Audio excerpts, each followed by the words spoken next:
नमस्कार दर्शक मित्रों, आप देख रहे हो जय टीवी भारत में हूँ दिव्या। जय रामदेवपुर मंदिर एवं गौ सेवा ट्रस्ट हेपपुर ग्राम में 12 के स्वामी श्री बाबा रामदेव पीर जी का महाप्रसाद एवं नाम नेजा को ध्वजा चढ़ाने का कार्यक्रम रखा।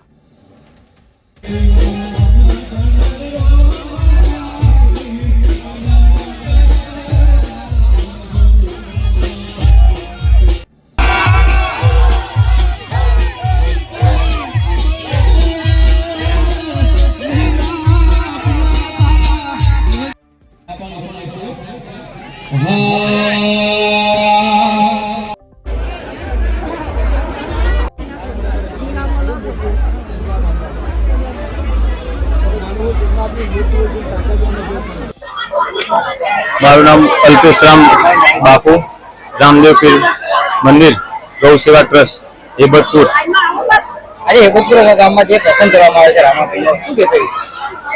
આ પર્વ ઘણા વર્ષોથી થઈ રહ્યો છે અને રામદેવ પીરના નેજા 25 થી 30 વર્ષથી આયોજન કરવામાં આવે છે અને આ સર્વે જ્ઞાતિનું મંદિર છે, જાહેર મંદિર છે અને બાબુ 18 આલમમાં પૂજાય છે।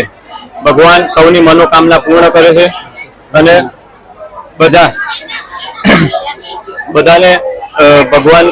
ભગવાનની દયાથી ખૂબ આશીર્વાદ મળ્યા છે અને આખા ગામનો ભંડારો થાય, વર્ષો વર્ષથી આ ચાલી રહ્યું છે।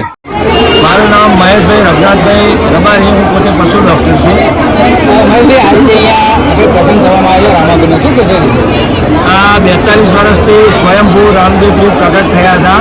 અમને નાનું મંદિર બનાવ્યું હતું અને આ પ્રસંગ જે ભાદરવી નોમનો છે એ છેલ્લા 15 વર્ષથી ધામધૂમથી 2 થી 3,000 4,000 માણસનું રસોડું હોય છે અને નેજા ગામમાંથી લાવીને જે સ્વયંસેવકો હોય એમના બાધાવાળા આવતા હોય છે। વત્તા 2.5-3 કરોડના ખર્ચે એ પીપળી જેવું એક નવું ધામ બની ગયું છે, રામદેવપુર હેબતપુર ધામ બની ગયું છે।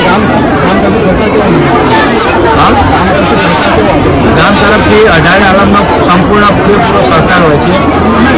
18 આલમ અહીંયા આવે છે અને એમની મનોકામના રામદેવની પૂરી પડી। અમારે છેલ્લા 40 વર્ષથી આ ગામની અંદર નેજા ચડે અને અમારું ગામ આખું સમૃદ્ધ ભરવાડ સમાજનું છે અને અમે નેજા ચડાય રામાપીરના 40 વર્ષથી આ મંદિર જૂનું હોય અને બાપાના મંદિરે હરેક ટીમ બધી 18 આલમ આવી પ્રસાદ નિમના દિવસે ફૂલ સહકાર ગામનો, આખા ગામનો ફૂલ સહકાર।